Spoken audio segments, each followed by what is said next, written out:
Hello students, last lecture के अंदर हम लोग स्प्रिंग फोर्स को देख रहे थे। ठीक है, टेंशन फोर्स रिलेटेड क्वेश्चन अपन ने किए थे। स्प्रिंग फोर्स के अंदर हमने क्या पढ़ा था कि भाई स्प्रिंग जो होती है वो नॉर्मल कंडीशन में, रिलैक्स कंडीशन में उस पर कोई फोर्स अप्लाई नहीं होता। रिलैक्स कंडीशन में लाइट मेरे पास एक स्प्रिंग रखी हुई है, कोई फोर्स इसके ऊपर अप्लाई नहीं होगा। पर अगर मैं इस स्प्रिंग को या तो एक्सटेंड करूँ किसी डिस्प्लेसमेंट एक्स से, और या फिर इस स्प्रिंग को मैं कंप्रेस करूं, है ना, उसी डिस्प्लेसमेंट एक्स से। ठीक है, उसके लिए क्या किया मैंने, ये स्प्रिंग को एक्सटेंड किया तो मैंने इसको इधर से एफ फोर्स लगा के क्या किया होगा, पुल किया होगा। इसको मैंने क्या किया है, कंप्रेस किया है, तो इधर एफ फोर्स लगा के इसको कंप्रेस किया होगा। तो जो स्प्रिंग है वो क्या करती है, रिस्टोरिंग फोर्स अप्लाई करती है। और वो रिस्टोरिंग फोर्स मैंने बताया था कितना होता है, F equal to minus K x होता है। ठीक है, अब क्या होगा कि अपन हाथ से, अपने हैंड से इसको कंप्रेस करेंगे, इस पर एफ फोर्स अपन लगाएंगे तो ये रिस्टोरिंग फोर्स लगाएगी, अपने को क्या करेगी, वापस पुश करेगी। तो ये भी क्या करेगी, वही एफ फोर्स लगाएगी, एक्शन रिएक्शन पेयर बनेगा। ठीक है भाई, आप अपने हाथ से स्प्रिंग पे एफ लगाओगे फोर्स, तो स्प्रिंग भी क्या करेगी, आप पर वापस एफ फोर्स लगाएगी। ठीक है, एक्शन रिएक्शन पेयर यहाँ पे क्या हो जाएगा, क्रिएट हो जाएगा। ठीक है, तो ये जो F force, F equal to minus K X है, इस फोर्स के बेसिस पे कुछ क्वेश्चन अपन देखते हैं जिससे आपको ये और थोड़ा क्लियर हो जाए फोर्स। ठीक है, तो देखो एक क्वेश्चन मुझे गिवन है, लेट, ये मुझसे पूछ रहा है कि एक ये टू स्प्रिंग वाला सिस्टम है और मुझे इस सिस्टम के अंदर एक्सटेंशन फाइंड करना है। ठीक है, find the extension in both springs. ये स्प्रिंग्स का सिस्टम मुझे गिवन है, ये कोई सीलिंग है लेट, इसके साथ ये एक ये स्प्रिंग अटैच है। ठीक है, यहाँ 1 kg का ये मास अटैच किया है अपन ने, यहाँ पे फिर ये सेकेंड स्प्रिंग है। ठीक है, और यहाँ फिर एक और मास अटैच अपन ने किया है जो 2 kg। ठीक है, और मुझसे पूछ रहा है कि भाई इनके अंदर एक्सटेंशन क्या होगा। अच्छा, के जो स्प्रिंग कांस्टेंट है उसकी वैल्यू मुझे दे रखी है, इसके लिए दे रखी है 100 न्यूटन पर मीटर, और इस वाली स्प्रिंग के लिए भी 100 न्यूटन पर मीटर मेरे को गिवन है। ठीक है, डायग्राम में टेंशंस गिवन है कि भाई यहाँ टेंशन तो T1 है और यहाँ टेंशन जो है वो T2 है। ऐसा ये डायग्राम मुझे इस क्वेश्चन के अंदर गिवन है। ठीक है, अब क्या हो रहा है कि भाई देखो स्प्रिंग्स हैं, स्प्रिंग्स पे मैंने मास सस्पेंड कर दिया, तो ऑब्वियस सी बात है कि स्प्रिंग के अंदर एक्सटेंशन आ जाएगा। एक्सटेंशन आ जाएगा, क्यों आया, due to these weight forces. ठीक है, कितना वेट फोर्स लग रहा है, 2 kg है मास, तो W equal to mg, 2 × 10 20 newton. ठीक है, इधर क्या हो जाएगा, वेट फोर्स 1 kg है ये, तो ये 10 न्यूटन। ठीक है, तो ये 10 और ये 20 न्यूटन के वेट फोर्स अप्लाई हो जाएंगे। ठीक है, अब क्या होगा कि वेट फोर्स की वजह से इसमें एक्सटेंशन होगा। एक्सटेंशन होगा तो एक्सेलरेशन तो इसको कोई मिलेगा नहीं, अपन ने तो ओनली वेट सस्पेंड किया है। ठीक है, ये एक्सेलरेट कब होती है वो कंडीशन अपन बाद में देखेंगे, वेव्स एंड ऑसिलेशन जब चैप्टर पढ़ेंगे। ठीक है, तो अभी क्या है कि भाई मैंने इसको एक्सटेंड, मैंने क्या किया, इस पर मास सस्पेंड कर दिया, एक्सटेंड हो जाएगी, एक्सटेंड होने के बाद इक्विलिब्रियम में आ जाएगी। इस पर फोर्स अप्लाई होगा, spring force F equal to minus K X. Springs जो हैं वो किसी न किसी मटेरियल से बनी होंगी, उसके अंदर क्या जनरेट हो जाएगी, टेंशन जनरेट हो जाएगी। ठीक है, अब टेंशन जो जनरेट हो जाएगी वो टेंशन फोर्स किसकी वजह से जनरेट हुआ, ये वेट फोर्सेस की वजह से जनरेट हुआ। ठीक है, अब अगर मैं इनके एफ क्रिएट करूँ, ठीक है, तो देखो पहले 2 kg का एफ बनाता हूँ। दिस इज 2 kg मास। ठीक है, इसमें डाउन साइड में क्या अप्लाई हो रहा है, वेट फोर्स कितना, 20 न्यूटन। अप साइड में क्या अप्लाई हो रहा है, अप साइड में क्या अप्लाई हो रहा है, T, टेंशन T2 हो रहा है अप्लाई। इक्विलिब्रियम में है ना ये, इक्विलिब्रियम में इसका मतलब एक्सेलरेशन तो है ही नहीं, A इक्वल टू 0 है, तो T2 माइनस 20 और नेट फोर्स क्या है, 0। T2 इक्वल टू क्या हो गया मेरा, 20 न्यूटन। दैट मीन्स जो स्प्रिंग है ना, इसके ऊपर जो फोर्स लगेगा दैट विल बी टेंशन, तो वो टेंशन कितना अप्लाई हुआ, 20 न्यूटन। कौन सी वाली, सेकंड वाली स्प्रिंग में। ठीक है। ऐसे ही क्या है, अगर मैं 1 kg वाले मास का FBD बनाऊँ, ये 1 kg वाला मास, डाउन साइड में एक तो ये 10 न्यूटन वेट फोर्स और साथ में डाउन साइड में नीचे वाली स्प्रिंग की टेंशन T2, ठीक है। अप साइड वाली स्प्रिंग टेंशन कितना है, T1 टेंशन लिया है। सॉल्व करें अपन इसको तो T1 और ये दोनों एक साइड में पॉजिटिव प्लस हो जाएंगे और इसके अपोजिट डायरेक्शन में तो T1 माइनस T2 प्लस 10 और नेट फोर्स कितना है 0। एक्सेलरेट तो वही नहीं, इक्विलिब्रियम में है, तो क्या हो गया भाई ये T1 equal to T2 plus 10, T2 की वैल्यू कितनी है 20, तो T1 कितनी जनरेट होगी, कितनी जनरेट होगी 30 न्यूटन। मीन्स सेकेंड वाली स्प्रिंग पे फोर्स अप्लाई हुआ कितना 20 न्यूटन, तो रिस्टोरिंग फोर्स भी कितना होगा 20 न्यूटन। फर्स्ट वाली जो स्प्रिंग उस पर 30 न्यूटन टेंशन, तो उसका रिस्टोरिंग फोर्स भी 30 न्यूटन। पूछ क्या रहा है मुझसे, एक्सटेंशन पूछ रहा है स्प्रिंग्स के अंदर, तो अपन जानते हैं कि भाई restoring force F equal to minus KX।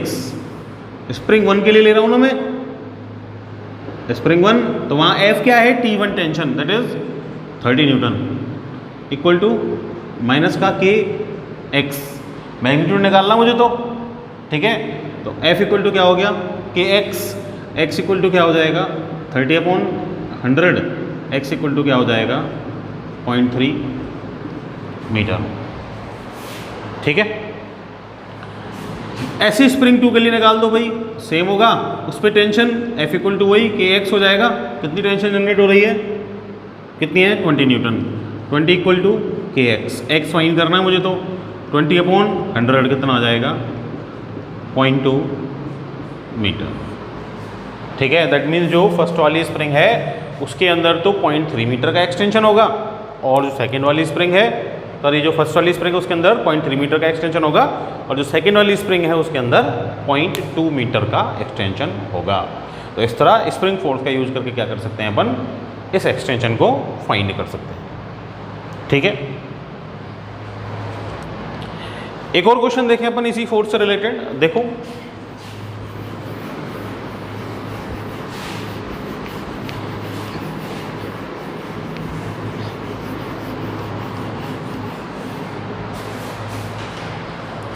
एक और क्वेश्चन है मुझे, डायग्राम गिवन है कि भाई there is a system of पुली।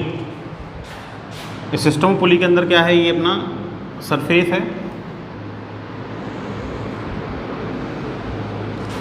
यहाँ ये पुली अटैच्ड है, ठीक है। इसके साथ मुझे गिवन है कि भाई ये एक स्ट्रिंग है, इसके साथ ये यहाँ मास अटैच है, ये जो मास है that is 2 kg। Object B given है मुझे डायग्राम में, 2 kg का मास इसका है। इसके साथ इधर स्प्रिंग है, ठीक है, और स्प्रिंग के साथ ऑब्जेक्ट C अटैच है जिसका मास है 3 kg।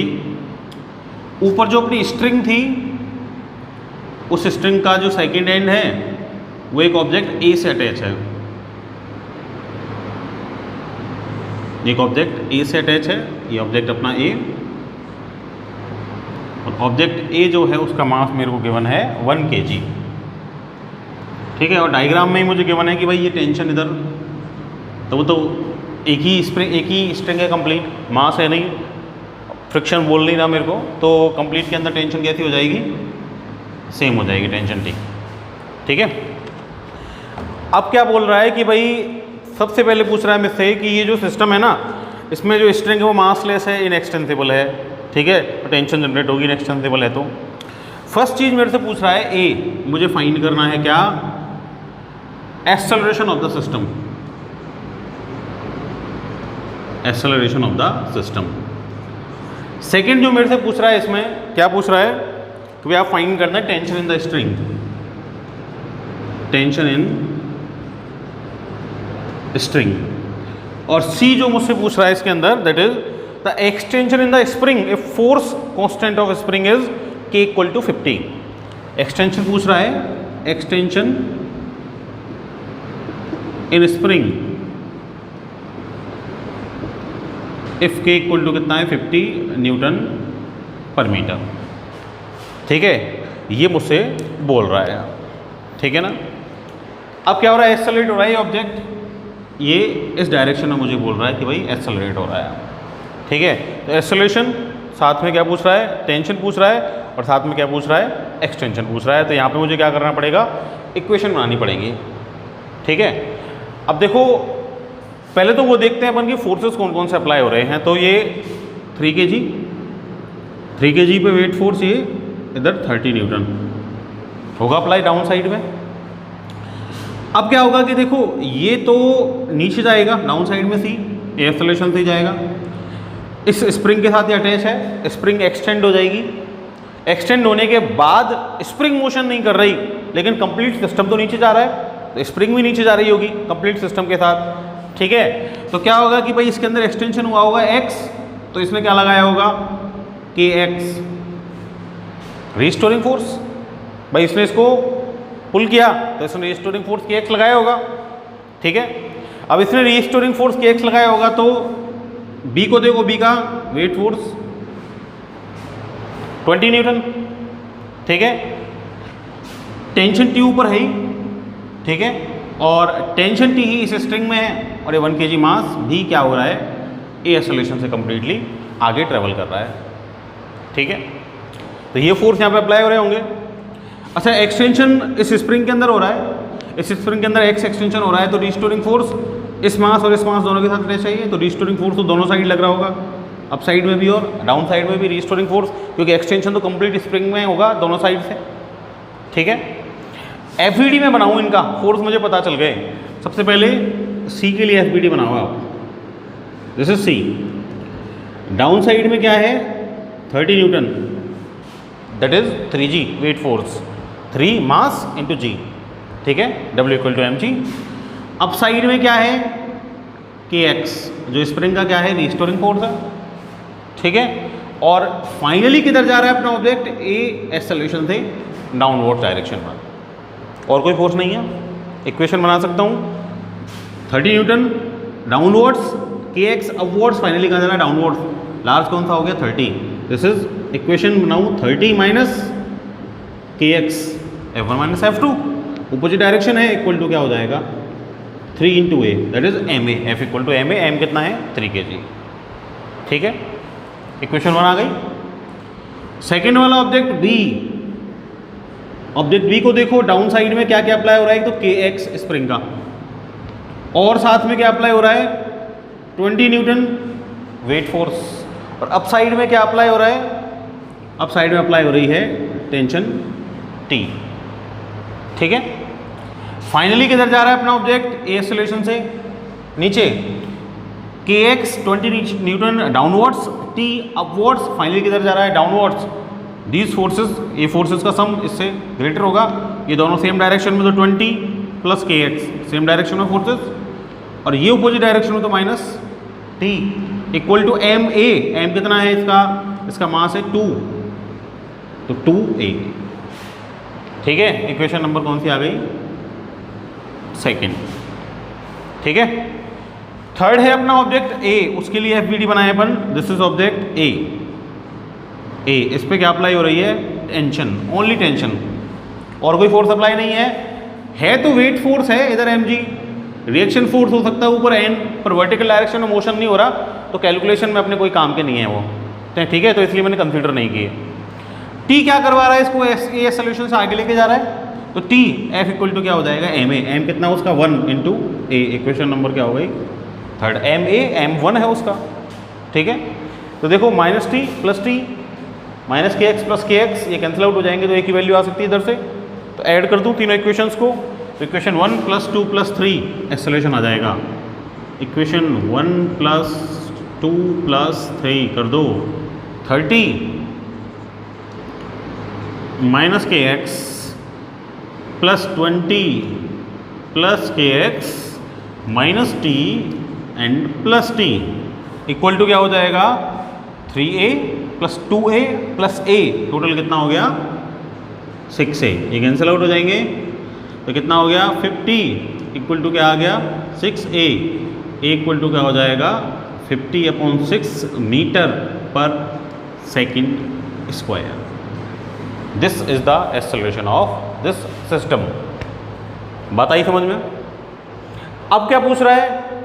अब मेरे से पूछ रहा है next the tension in the string. Tension पूछ रहा है। Tension T equal to a, T equal to 50/6 newton. आगे डायरेक्ट ये फर्स्ट हो गया और ये अपना सेकेंड हो गया।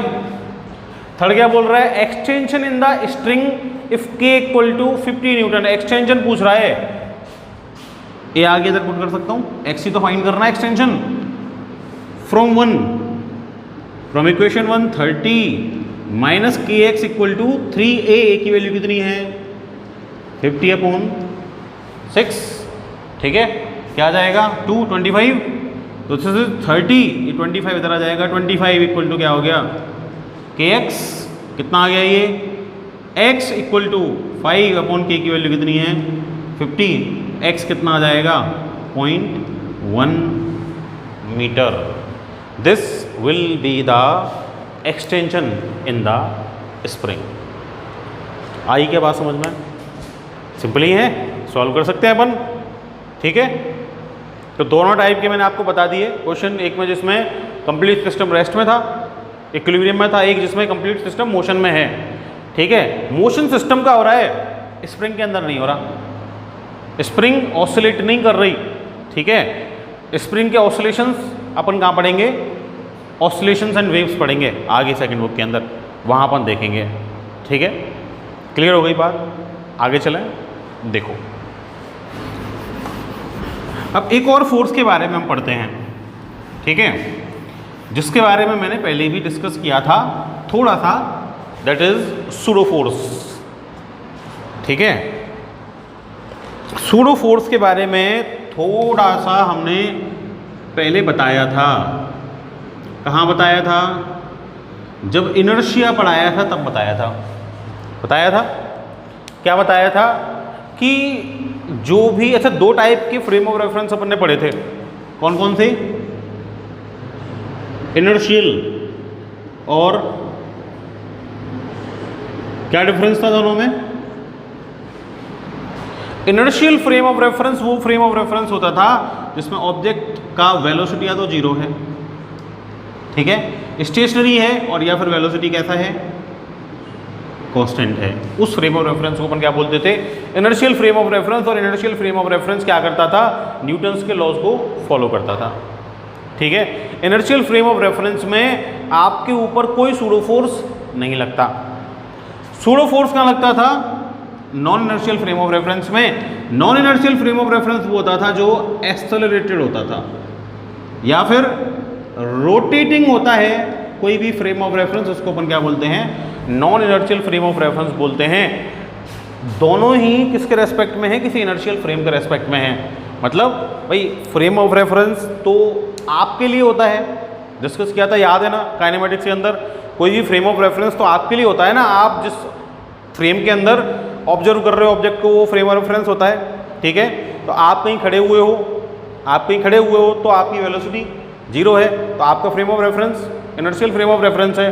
तो आपके लिए अगर किसी दूसरे फ्रेम की वेलोसिटी जीरो है या वेलोसिटी कांस्टेंट है तो वो इनर्शियल फ्रेम ऑफ रेफरेंस। और आपके लिए किसी फ्रेम ऑफ रेफरेंस का, आपके लिए कोई फ्रेम ऑफ रेफरेंस एक्सेलरेट हो रहा है या रोटेट कर रहा है, तो फिर वो आपके इनर्शियल फ्रेम ऑफ रेफरेंस के लिए क्या है? वो non inertial frame of reference है। आपके इनर्शियल फ्रेम के लिए वो क्या है? Non inertial frame of reference है। ठीक है, non inertial frame of reference accelerated होता है। मतलब एक्सेलरेटेड बॉडीज के अंदर क्या होता है? न्यूटन्स के लॉज अप्लाई नहीं होते, ऐसा मैंने बताया था। Non inertial frame of reference Newton's के लॉज को अप्लाई नहीं होता है। यहाँ पे सूडो फोर्स लगता है। कैसे लगता है? इनर्शिया के अंदर मैंने एग्जांपल दिया था कि मान लो कोई बस जा रही है, ठीक है, अब बस जा रही है, बस ने एकदम से ब्रेक अप्लाई कर दी, बस के अंदर आप हो, ठीक है, आप अगर बस ट्रैवल कर रही है वी वेलोसिटी से, ये बस थी, ये वी वेलोसिटी से ट्रैवल कर रही थी, इसके अंदर आप खड़े हुए हो, तो अगर बस वी वेलोसिटी से जा रही है आगे तो आप भी तो वी वेलोसिटी से आगे जा रहे हो, ठीक है, यही बात है ना। अब आगे जा रहे हो तो आप बस के अंदर और आपके अंदर क्या है? Inertia of motion. पर जैसे ही बस ने एकदम से ब्रेक लगाए, बस रेस्ट में आ गई, बस रेस्ट में आ गई, पर आपकी बॉडी के अंदर क्या है? Inertia of motion. तो आपकी बॉडी तो वी वेलोसिटी से आगे ही ट्रेवल करना चाहेगी, लेकिन बस के कांटेक्ट में आपकी क्या है? लोअर पोर्शन ऑफ बॉडी है तो वो तो किस में आ जाएगा, रेस्ट में, क्योंकि बस रेस्ट में आ गई। पर आपकी अपर बॉडी तो क्या करती रहेगी, वी वेलोसिटी से मोशन करती रहेगी, तो पैर वही रह जाएंगे, आगे ऊपर अपर बॉडी पार्ट आगे निकल जाएगा। तो अपन को ऐसा एपियर होता है कि किसी ने अपन को आगे की तरफ पुश किया, लेकिन क्या पुश किया, नहीं किया, ठीक है। तो वो जो फोर्स एपियर हुआ, लगा नहीं, एपियर हुआ, ऐसा अपन को फील हुआ कि लगा, लेकिन एक्चुअल में कोई फोर्स नहीं था, ठीक है। तो उसको अपन क्या बोलते हैं, सूडो फोर्स बोलते हैं, ठीक है। तो उसी सूडो फोर्स को अपन देखेंगे। तो सूडो फोर्स क्या है, कैसा फोर्स है, इमेजिनरी, ठीक है, फिक्टिशियस फोर्स है, लगता नहीं है पर एपियर होता है कि भाई वहां लगा, ठीक है। तो उस फिक्टिशियस फोर्स के बारे में हम लोग पढ़ेंगे। तो ये फिक्टिशियस फोर्स किस में लगेगा, एक्सेलरेटेड फ्रेम्स के अंदर लगेगा, एक्सेलरेटेड फ्रेम ऑफ रेफरेंस के अंदर लगेगा। जैसे कि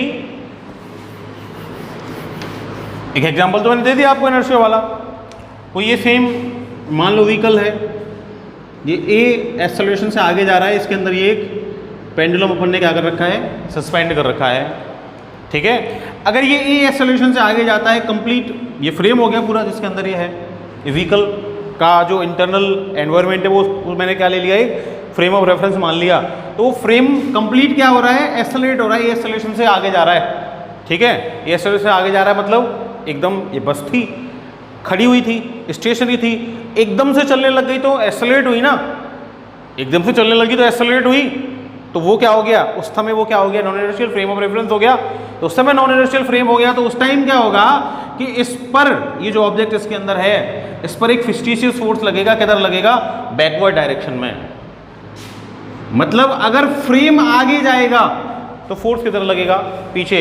मतलब ये जो फिक्टिशियस फोर्स होता है वो फ्रेम के अपोजिट डायरेक्शन में अप्लाई होता है, ठीक है। और इसका फोर्स का जो मैग्नीट्यूड होता है that is equal to mass of the object जिसपे फिक्टिशियस फोर्स अपन निकाल रहे हैं, and the acceleration of that complete frame, ठीक है। अपोजिट डायरेक्शन में है तो माइनस लगा सकता हूँ, तो F इक्वल टू क्या हो जाएगा, माइनस ma। ये मास किसका लिया मैंने, उस ऑब्जेक्ट का, जिस ऑब्जेक्ट पे क्या निकाल रहा हूँ मैं, इस फिक्टिशियस फोर्स, सूडो फोर्स की वैल्यू फाइंड कर रहा हूँ, ठीक है। तो this is the pseudo force, कहाँ अप्लाई हुआ, नॉन इनर्शियल फ्रेम के अंदर, किधर अप्लाई हुआ, जिधर नॉन इनर्शियल फ्रेम जा रहा है उसके अपोजिट डायरेक्शन में ऑब्जेक्ट। तो सूडो फोर्स के बेसिस पे उस क्वेश्चन अपन लोग देखते हैं, ठीक है। जैसे इस सूडो फोर्स का कॉन्सेप्ट अभी आपको और क्लियर हो जाएगा, ठीक है। तो एक क्वेश्चन मुझे गिवन है, देखें क्या क्वेश्चन गिवन है, that a pendulum of mass small m,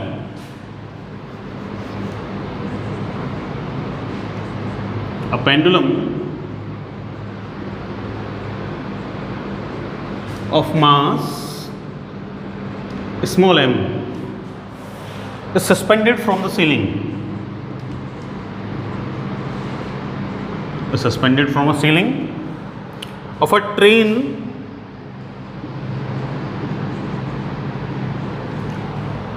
moving with the acceleration a,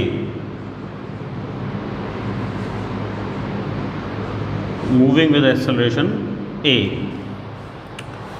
as shown in figure. Find the angle theta, find the angle theta in equilibrium position, in equilibrium position. Also calculate, also calculate tension produced in the string, tension in string। देखो एक diagram मुझे given है, पहले वो diagram मैं बना देता हूँ कि भाई एक ट्रेन है, ये ट्रेन का एक कंपार्टमेंट है, ये एक ट्रेन का कंपार्टमेंट है। इस ट्रेन के कंपार्टमेंट के अंदर ये कोई पेंडुलम सस्पेंडेड था, ये पेंडुलम इनिशियली ऐसे रहा होगा पेंडुलम, ठीक है। अब क्या हो गया कि भाई अपनी ट्रेन तो एक्सेलरेट हो गई, नॉन इनर्शियल फ्रेम बन गई, ठीक है, एक्सेलरेशन से आगे जा रही है। तो जो पेंडुलम है उस पर क्या होगा सूडो फोर्स लगा होगा, और सूडो फोर्स की वजह से ये अपना जो पेंडुलम है वो एक्सेलरेट हुआ होगा, इधर बैकवर्ड डायरेक्शन में। तो ए एक्सेलरेशन इस पर क्या हुआ होगा, अप्लाई हुआ होगा।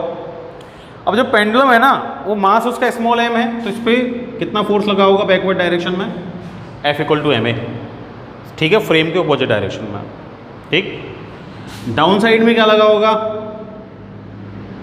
mg, स्ट्रिंग टाइट हो गई होगी तो इसके अंदर क्या जनरेट हुई होगी, टेंशन जनरेट हुई होगी, ठीक है। मेरे से क्या बोल रहा है कि मुझे फाइंड करना है एक तो angle theta in equilibrium position, मुझे जो थीटा दे रखा है वो ये थीटा दे रखा है, ये पूछ रहा है मुझसे, थीटा डायग्राम में गिवन है, ठीक है। और इस थीटा के साथ मुझसे क्या पूछ रहा है, टेंशन पूछ रहा है जो स्ट्रिंग के अंदर जनरेट होगी, ठीक है। तो सूडो फोर्स मैंने अप्लाई कर दिया। अब तो सिंपल इक्विलिब्रियम ऑफ फोर्सेस का कॉन्सेप्ट लगाना है।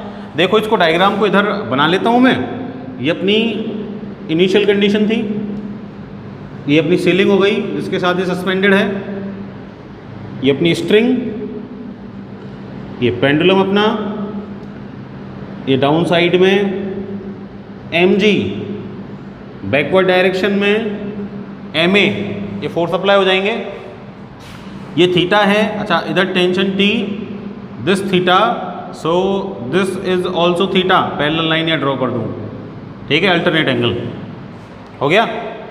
तो एक तो ये थीटा मुझे फाइंड करना है और टेंशन की वैल्यू फाइंड करनी है, ठीक है।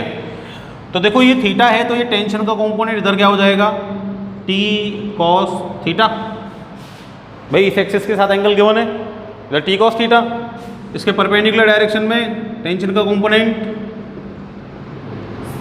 t sin थीटा, ठीक है। FBD इसका, ये अपना ऑब्जेक्ट, डाउन साइड में mg, इधर ma सूडो फोर्स, इधर t sin थीटा और इधर क्या हो गया ये t cos थीटा, कोई और फोर्स नहीं है, ठीक है। क्या फाइंड करना है, टेंशन और थीटा। ऑब्जेक्ट किस में है, इक्विलिब्रियम में है, इक्विलिब्रियम में है मीन्स कहीं भी एक्सेलरेट तो ही नहीं रहा, ठीक है। तो इक्विलिब्रियम में इसका मतलब क्या हो गया कि भाई नेट फोर्स 0 है x डायरेक्शन में और y डायरेक्शन में, तो x डायरेक्शन के फोर्स ma और t sin थीटा, तो c sin theta minus ma equal to क्या हो गया 0, तो t sin theta equal to क्या हो गया ma, इक्वेशन क्या हो गई फर्स्ट, ठीक है। y डायरेक्शन के force t cos theta equal to क्या हो जाएगा mg, इक्वेशन नंबर क्या आ गई सेकंड। थीटा फाइंड करना है, डिवाइड कर दूँ तो आ जाएगा थीटा, t से t कैंसिल आउट हो जाएगा, equation 1/2 t sin theta upon t cos theta, sin theta t से t तो कैंसिल आउट हो जाएगा, अपॉन cos थीटा क्या आ गया ma अपॉन mg, यही तो tan थीटा इक्वल टू क्या आ गया a अपॉन g, थीटा ही तो फाइंड करना है, क्या आ जाएगा tan inverse a upon g, ठीक है। आ गई वैल्यू। और क्या फाइंड करना है, और मुझे फाइंड करनी है टेंशन। तो टेंशन क्या हो जाएगी भाई, टेंशन कैसे फाइंड कर सकता हूँ कि देखो ये t sin theta t cos theta है, ये इसको स्क्वायर कर दूँ, इसको स्क्वायर कर दूँ, ऐड कर दूँ, sin square theta cos square theta 1 हो जाएगा, t आ जाएगा। तो इक्वेशन 1 का स्क्वायर प्लस इक्वेशन 2 का स्क्वायर क्या हो जाएगा, t square sin square theta plus t square cos square theta equal to m square a square upon m square a square plus m square g square, ठीक है। तो ये तो sin square theta cos square theta 1 हो गया, तो t square हो गया m square a square plus m square g square, तो t इक्वल टू क्या हो जाएगा under root m square a square plus m square g square हो जाएगा। ये क्या हो जाएगी, ये इस स्ट्रिंग के अंदर टेंशन हो जाएगी। आई क्या बात समझ में, ठीक है। एक क्वेश्चन और देखते हैं इससे रिलेटेड, ठीक है, और थोड़ा कॉन्सेप्ट क्लियर हो जाएगा। देखो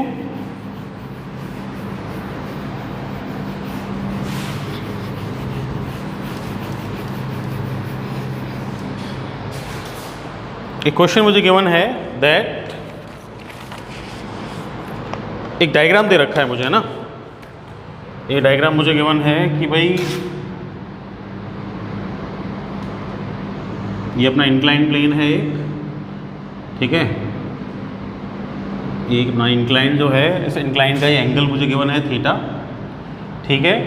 ये इंक्लाइन कैसा है, स्मूथ है, ठीक है, कंप्लीट स्मूथ है, कोई फ्रिक्शन अप्लाई नहीं हो रहा। इसका मास कितना है, कैपिटल M, ठीक है। इसके ऊपर स्मॉल m मास का एक ऑब्जेक्ट रखा हुआ है, ठीक है, स्मॉल m मास का ऑब्जेक्ट रखा हुआ है, तो भाई ऑब्वियस सी बात है नीचे किसकेगा, ये नीचे आएगा। अब मुझसे क्वेश्चन ये बोल रहा है कि भाई how much horizontal acceleration should be provided to the large block incline plane. जो इंक्लाइन प्लेन है इसको अपन को कितना हॉरिजॉन्टल एक्सेलरेशन प्रोवाइड करना चाहिए so that the block of mass small m on the plane remains at rest और at equilibrium.